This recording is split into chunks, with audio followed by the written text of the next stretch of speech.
முதல் வாசகம். இணைச்சட்டம் அதிகாரம் 4 திருவசனங்கள் 1 மற்றும் 5 முதல் 9 வரை. இப்பொழுது இஸ்ரேலரே, கேளுங்கள். நான் உங்களுக்கு கற்றுத்தரும் நியமங்கள் முறைமைகளின்படி ஒழுகுங்கள். அதனால் நீங்கள் வாழ்ந்து உங்கள் மூதாதையரின் கடவுளாகிய ஆண்டவர் உங்களுக்கு கொடுக்கும் நாட்டிற்கு சென்று அதை உரிமையாக்குவீர்கள். நம் கடவுளாகிய ஆண்டவரின் கட்டளைப்படி நியமங்களையும் முறைமைகளையும் உங்களுக்கு கற்றுத்தருகிறேன். எனவே நீங்கள் போய் உரிமையாக்கிக் கொள்ளும் நாட்டில் அவற்றை பின்பற்ற வேண்டும். நீங்கள் அவற்றை பின்பற்றி நடங்கள். அதுவே மக்களினங்கள் முன்னிலையில் உங்கள் ஞானமும் அறிவாற்றலுமாய் விளங்கும். இந்த நியமங்களை கேள்வியுறும் அனைவரும் உண்மையில் இப்பேரினம் ஞானமும் அறிவாற்றலும் கொண்ட மக்களால் ஆனது என்பர். நாம் குரல் எழுப்பும் போதெல்லாம் நம் கடவுளாகிய ஆண்டவர் நம்மோடு உள்ளார். அவரை போல் மக்களுக்கு மிகவும் நெருங்கிய கடவுளை கொண்ட வேறு பேரினம் ஏதாகிலும் உண்டா?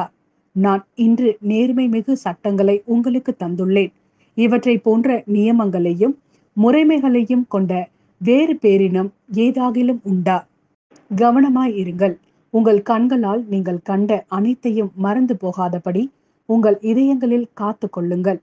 உங்கள் வாழ்நாள் முழுமையும் நீங்கள் அவற்றை மறக்க வேண்டாம். உங்கள் பிள்ளைகளுக்கும் பேர பிள்ளைகளுக்கும் அவற்றை எடுத்து கூறுங்கள். இது ஆண்டவரின் அருள்வாக்கு. இறைவா, உமக்கு நன்றி. மத்தேயு எழுதிய நற்செய்தி அதிகாரம் 5 திருவசனங்கள் 17 முதல் 19 வரை. திருச்சட்டத்தையோ இறைவாக்குகளையோ நான் அழிக்க வந்தேன் என நீங்கள் எண்ண வேண்டாம். அவற்றை அழிப்பதற்கல்ல, நிறைவேற்றுவதற்கே வந்தேன். விண்ணும் மண்ணும் ஒளிந்து போகும் முன் திருச்சட்டம் யாவும் நிறைவேறும்.